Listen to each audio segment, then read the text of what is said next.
Hey everyone, I come to you today to give you kind of a precursor to the review that I'm going to write for my most recent Carnival cruise. We just got back actually yesterday. Today is a Monday. We got back on a Sunday in Galveston off of the Carnival Conquest.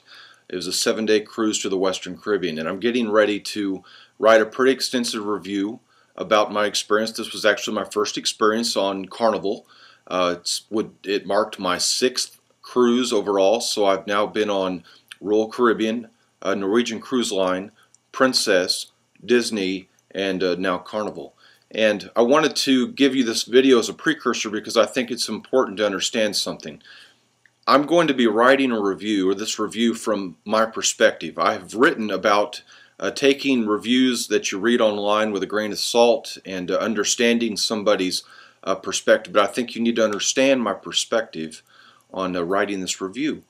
It comes from my experience now with these various cruise lines, and so keep that in mind. I'm going to be comparing the food to the food we've experienced or I've experienced on the other cruise lines I've mentioned. I'm going to be comparing the stateroom to the various types of staterooms that I've stayed in, from inside, ocean view, balcony, up to the suite that we just stayed on with Carnival.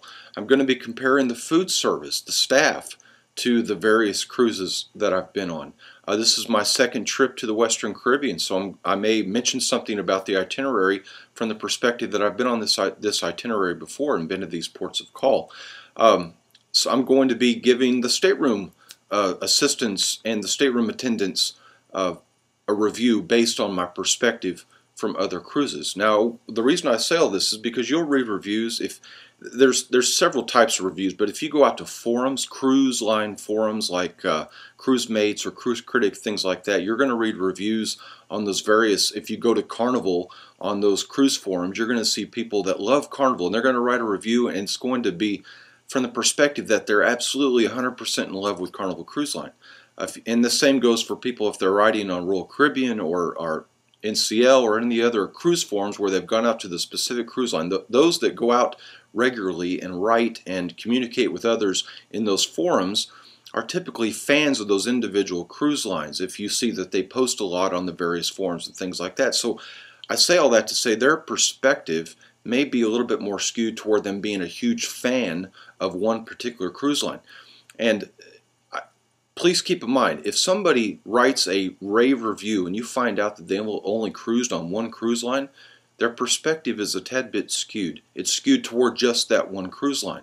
I'm not knocking their review, I'm just saying you need to understand their perspective. If somebody's writing a review as a first-time cruiser, they have no other experience to draw from to be able to compare. So if they say they hate or love or things like that in their reviews, again, you need to understand the perspective, because they may not be comparing it to anything else or have anything else to compare it to.